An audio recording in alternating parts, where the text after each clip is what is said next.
Hello అండి. అందరికీ నమస్తే. కథలోకి వెళ్ళబోయే ముందు కొత్తగా వీడియో చూస్తున్న ప్రతి ఒక్కరూ లైక్ చేసి ఛానల్‌ని సబ్స్క్రైబ్ చేసుకోండి. శ్రీదేవి ముస్తాబు పూర్తయింది. ఆమె మేనత్త కోసం ఆతురతగా ఎదురుచూస్తుంది. పొద్దున ఆమె చెవిలో చెప్పింది, "నీకొక రహస్యం చెప్పాలి" అని. అదేమిటా అని శ్రీదేవి మనసు తహతహలాడిపోతుంది. రాత్రి తతంగం పూర్తయ్యేసరికి 2:30 అయింది. కళ్ళు మంటలుగా ఉన్నాయి. అయినా మనసంతా ఏదో తెలియని తత్తరపాటు, ఆనందం, ఉద్వేగం. మళ్ళీ అంతలోనే భయం.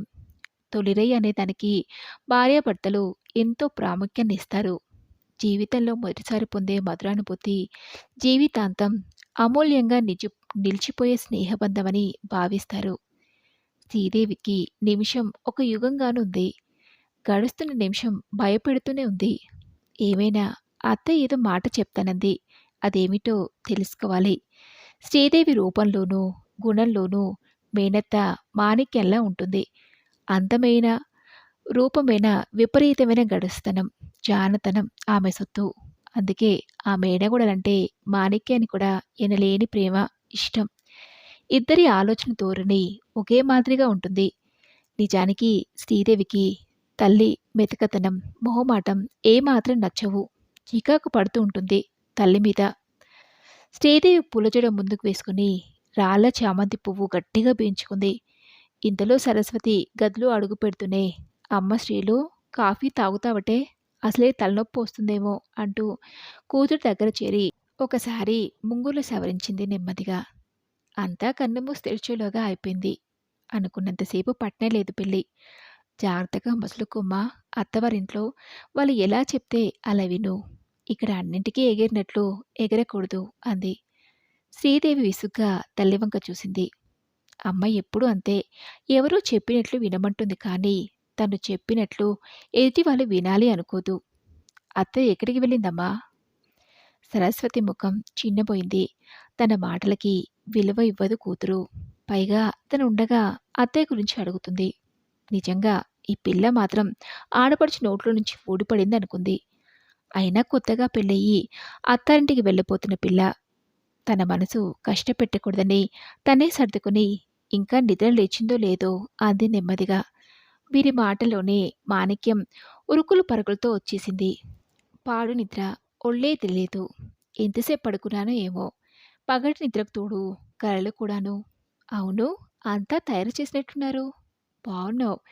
నిన్ను చూసి అతని ఈవేళ మూర్ఛపోవటం ఖాయం అంది గలగల. శ్రీదేవి సిగ్గుగా అందంగా నవ్వింది.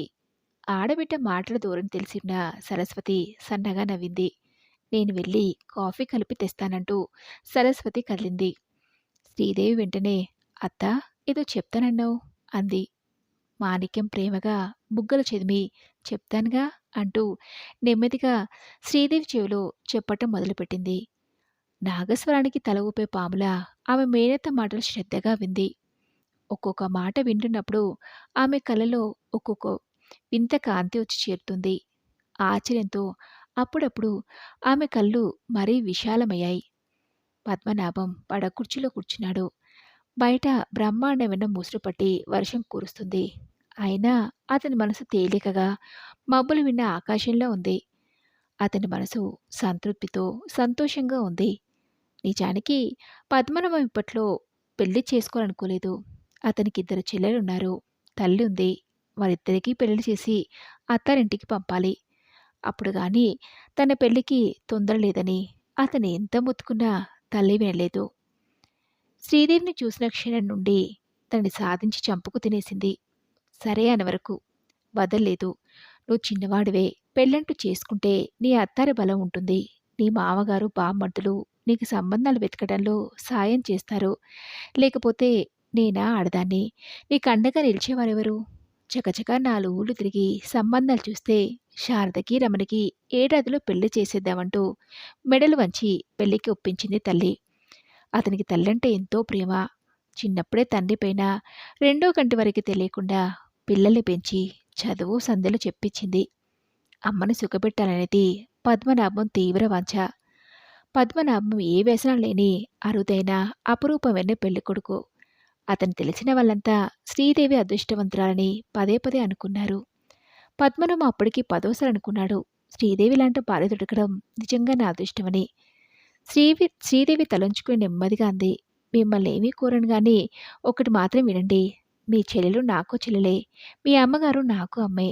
వాళ్ళకన్నీ చూడడం, మీ అమ్మగారికి సేవ చేయటం నాకెంతో ఇష్టం, తృప్తి. వాళ్ళ మన నుంచి దూరంగా వెళ్ళిపోయే ఊహ మాత్రం రానివ్వకండి అంది.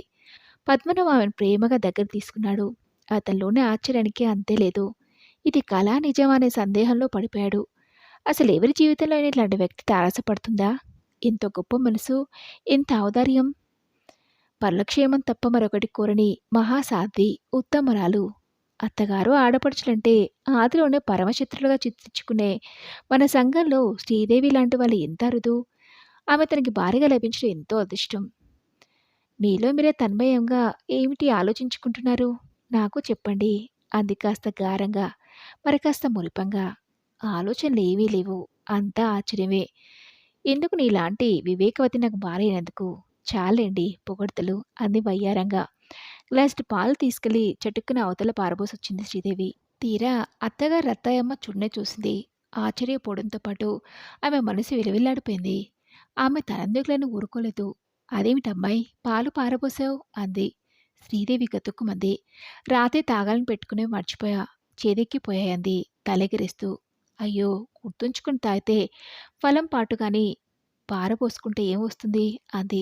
అంటే నెమ్మదిగా అన్న బాధ స్పష్టంగా ధ్వనించింది. ఆ మాత్రం నాకు తెలుసంటూ శ్రీదేవి అక్కడి నుంచి వెళ్ళిపోయింది. రత్తయ్యమ్మ దిగులుగా కూర్చుంది. 20 ఏళ్లుగా భర్త లేకపోయినా ఆడా మగ తనే అయ్యి కాపురం చేసుకుంటూ వస్తుంది. వచ్చిన డబ్బుతో 4 అమర్చిందే గాని ఏ గాని అప్పు పెట్టలేదు. కొత్తగా కోడలొచ్చిందని సంబరంగా అనుకునేంతలో ఇంటి ఖర్చు తారాపతానికి అందుకుంది. సేరున్నర పాలవాడికి 2 సేలున్నరకి పెరిగింది. అదేమంటే మనిషికి అర్ధసేరు లెక్క కదా అంది శ్రీదేవి ఆరోగ్య సూత్రం వల్లిస్తూ. రత్తాయమ్మకి నోట మాట రాలేదు. మనకంత విరివిగా కొనేందుకు వీల్లేదని ఎలా చెప్పాలో ఆమెకు తెలియలేదు. తీరా చూస్తే తాగేదానికంటే వృధా చేసేది ఎక్కువైపోయింది. పప్పు వేడి దగ్గర నుంచి పసుపు రాసుకోవడం వరకు శ్రీదేవి వృధా చేయటం రత్తాయమ్మకి ఎక్కడా లేని ఆవేదన కలిగిస్తుంది. ఏం చేయాలో ఎలా చెప్పాలో తెలియక మదన పట్టం మొదలుపెట్టింది. ఏమైనా గట్టిగా అంటే కొడుక్కి కోడలి మీద లేనిపోయిన చెప్పినట్టుంటుంది. చిటికెడు పసుపు రాసుకోవాలంటే చారుడు పట్టుకుపోయి కావలసింది వాడే, మిగిలింది నీళ్లపాలు చేసేది. చూసి చూసి రత్తాయం ఒకరోజు సనుక్కుంది. పద్మనాభం విన్నాడు. ఏమిటని భార్యని అడిగాడు. ఏముంది, పసుపు రోజు రాసుకోవాలి. ఎందుకు వేస్ట్ అంటారామె. నాకు చిన్నప్పటి నుంచి అలవాటు పసుపు రాసుకోవటం. మా నాన్న నా కోసం పసుపు కొమ్మలు తెప్పించి పసుపు ఏడాది కోసం కొట్టించేవారు. మా ఇంట్లో పసుపు కుంకాలు దండిగా ఉండేది. పోనీలేండి, ఆమె పెద్దవారు అంటే మాత్రం ఏం పోయింది అంటూ పనిలోకి వెళ్ళిపోయింది. పద్మనాభం మనసు కరిగిపోయింది. ఇదే మరో ఇంట్లో అయితే ఎంత గొడవ జరిగేది. శ్రీదేవి పరమసాత్వి, అందుకని సర్దిపోయిందనుకున్నాడు. మన్నాడు రత్తాయమ్మ నేరుగానే చెప్పింది. మీరు నాకేం చెప్పనవసరం లేదు. ఇలాంటి విషయాల్లో కకృతి పడటం మా ఇంటా వంట లేదు అంది విసురుగా. పదార్థాలు ఎక్కువగా వండి పని మనిషికి కూడా ఇవ్వక దాచి మర్నాడు గోడవతల విసిరి కొట్టడం శ్రీదేవికి అలవాటు. పోనీ ఒకరోజు అలా జరిగిందని మరో రోజు జాగ్రత్త పడదు. అసలు ఎవరైనా ఏదైనా చెప్తే వినదు. పైకి మాత్రం నమ్రతగా నటిస్తుంది. నెల్లాళ్ళ కోసం తెచ్చిన సరుకులు 20 రోజులకే అయిపోయాయి. రత్తాయం ఏటూ చెప్పలేక నెమ్మదిగా అంది. పొదుపుగా చేసుకోవాలి వంటలు. సరుకుల ధరలు ఆకాశం అంటుతున్నాయి అంది. వెంటనే పద్మనాభం అందుకున్నాడు. తనకి భారీగా చేయటం అలవాటు. వాళ్ళ ఇంట్లో చిన్నప్పటి నుంచి నలుగురు వచ్చిపోయే అలవాటు. అందుకని అందరికీ అన్ని సృష్టిగా ఉండాలి తాపత్రయపడుతూ అందరం కమ్మగా తింటూనే ఉన్నాం కదా, వేస్ట్ ఏమీ చేయటం లేదు కదా అంటూ తేల్చాడు. రత్తామితో పాటు అతని చెల్లెళ్ళు శారదా రమణి కూడా ఆశ్చర్యపోయారు. ఆ క్షణంలో శ్రీదేవి ముఖంలో ఆమె గెలుపు తాలూకు గర్వప్రేక తొణికిసలాటం అందరినీ చెకితులను చేసింది. రమణికి శారదకి మంచి సంబంధాలు చూడండి. ఇదిగో కాస్త కట్నం ఎక్కువైనా సరే కకృతిపడి హోదా తగ్గే పని చేయకండి. ఎక్కడైనా డబ్బు లేకపోతే అంతగా కావాలంటే నా నగలు బ్యాంకులో పెట్టి అప్పు తెద్దామంది శ్రీదేవి ఆవేశంగా. పద్మనాభం ఆరాధనగా భార్య వంక చూస్తూ ఉండిపోయాడు.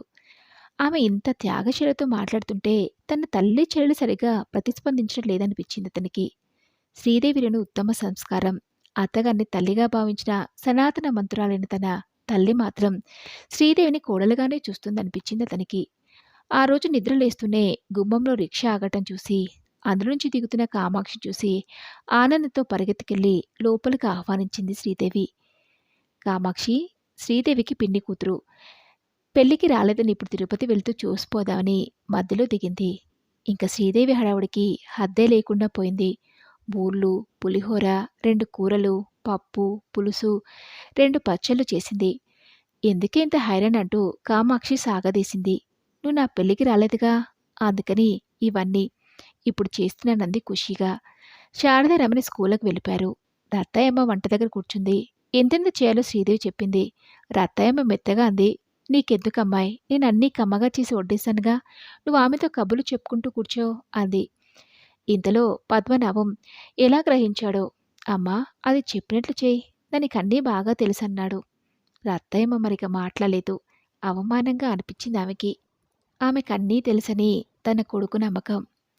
ఇన్నేళ్ల జీవితంలో తను ఎందరొస్తే ఎలా చేయాలో తెలియకుండానే ఉందా అని పౌరుషపడి ఊరుకుండిపోయింది. ఊహించినట్లుగా భోజనాలయ్యేసరికి పదార్థాలు చాలా మిగిలిపోయాయి. రత్తాయం అనుకోలేదు. అమ్మాయి, నువ్వు చెప్తే వినవు చూడు, ఇంత పదార్థాలు మిగిలిపోతే ఏం చేసుకుంటాం అంది నిష్ఠూరంగా. ఇంకా శారద రమణి భోజనం చేయలేదుగా అంది. 2 పిల్లలు తింటే మాత్రం ఇంత తింటారా అంది రత్తాయమ్మ.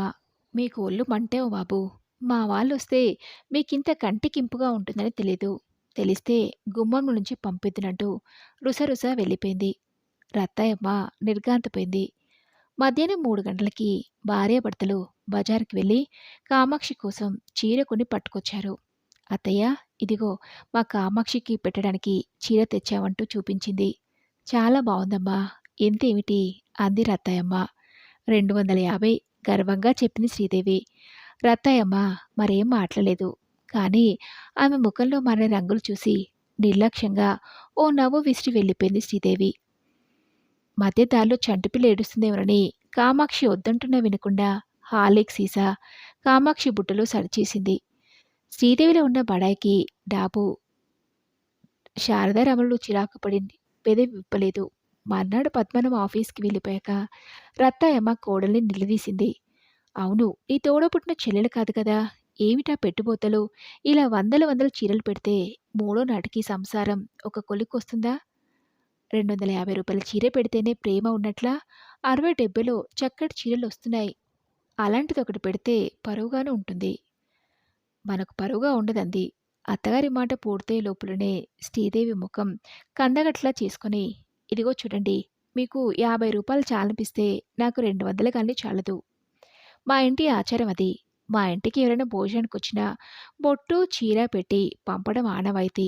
మాకిలా పైసా పైసాకి చూసుకోవటం ఇంటా వంట లేదు. నాకు సొంత చెల్లి కాదన్నారు. ఏదైనా అనుకోవడంలో ఉంటుంది. మీకు రమణి శారద ఎంతో, నాకు కామాక్షి అంతే. తెలిసిందా? అయినా నా మొగుడు కష్టపడి సంపాదించింది నేను ఖర్చు పెడుతున్నాను. మీకెందుకంత బాధ? ఇంకెప్పుడు నా విషయాలు, నా ఖర్చులు అడక్కండి. మీకేదైనా కావాలంటే అడగండి. ఎంత ఖరీదైనా కొనిపారేస్తాను అంటూ విసురుగా చెప్పి తన గదిలోకి వెళ్ళిపోయింది. శ్రీదేవి మాటలకు రత్తాయమ్మ తలడిల్లిపోయింది. తను చెప్పిన దానిలో తప్పే ఉందో ఆమెకు అర్థం కాలేదు. జాగ్రత్తగా, పొదుపుగా ఉండమని చెప్పటం ఇంత తప్ప అని విలవలాడిపోయింది.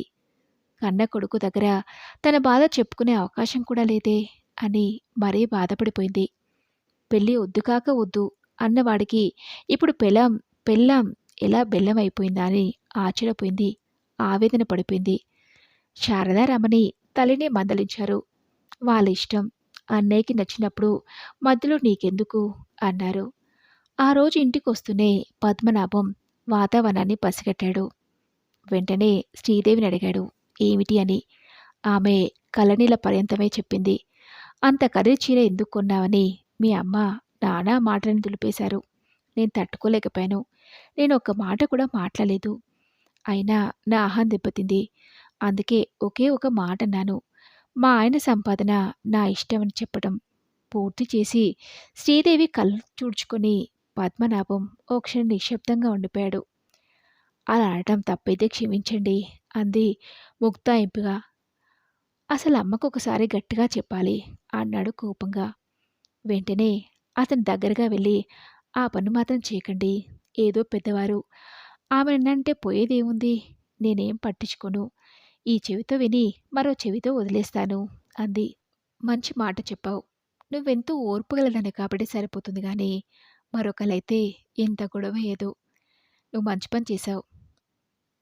నీ మొగుడి సంపాదన నీ ఇష్టం" అన్నాడు పద్మనాభం. వత్తి పలుకుతూ అన్నానే గాని నాకెంతో బాధగా ఉంది. అప్పట్నుంచి ఏడుస్తూనే ఉన్నాను. ఆమె పెద్దవారు, మా అమ్మలాంటి వారు అంది. అతను దగ్గరికి తీసుకుని ఓదార్చాడు. ఇచ్చేవాళ్ళుంటే ఆమెకి నటనలో ఊర్వశి అవార్డు ఇవ్వచ్చు. రత్తయ్యమ్మ ఆనందానికి అవధులు లేకుండా ఉన్నాయి. అనుకోకుండా శారదకి పెళ్లి సంబంధం కుదరడమే కాకుండా ఎంతో తక్కువ శ్రమతో రమణి కూడా సంబంధం కుదిరింది. శారదకి కట్నం లేకుండా రమణికి 10,000 లాంఛనాల నిమిత్తం అడిగారు. ఇది కలా? నిజమా?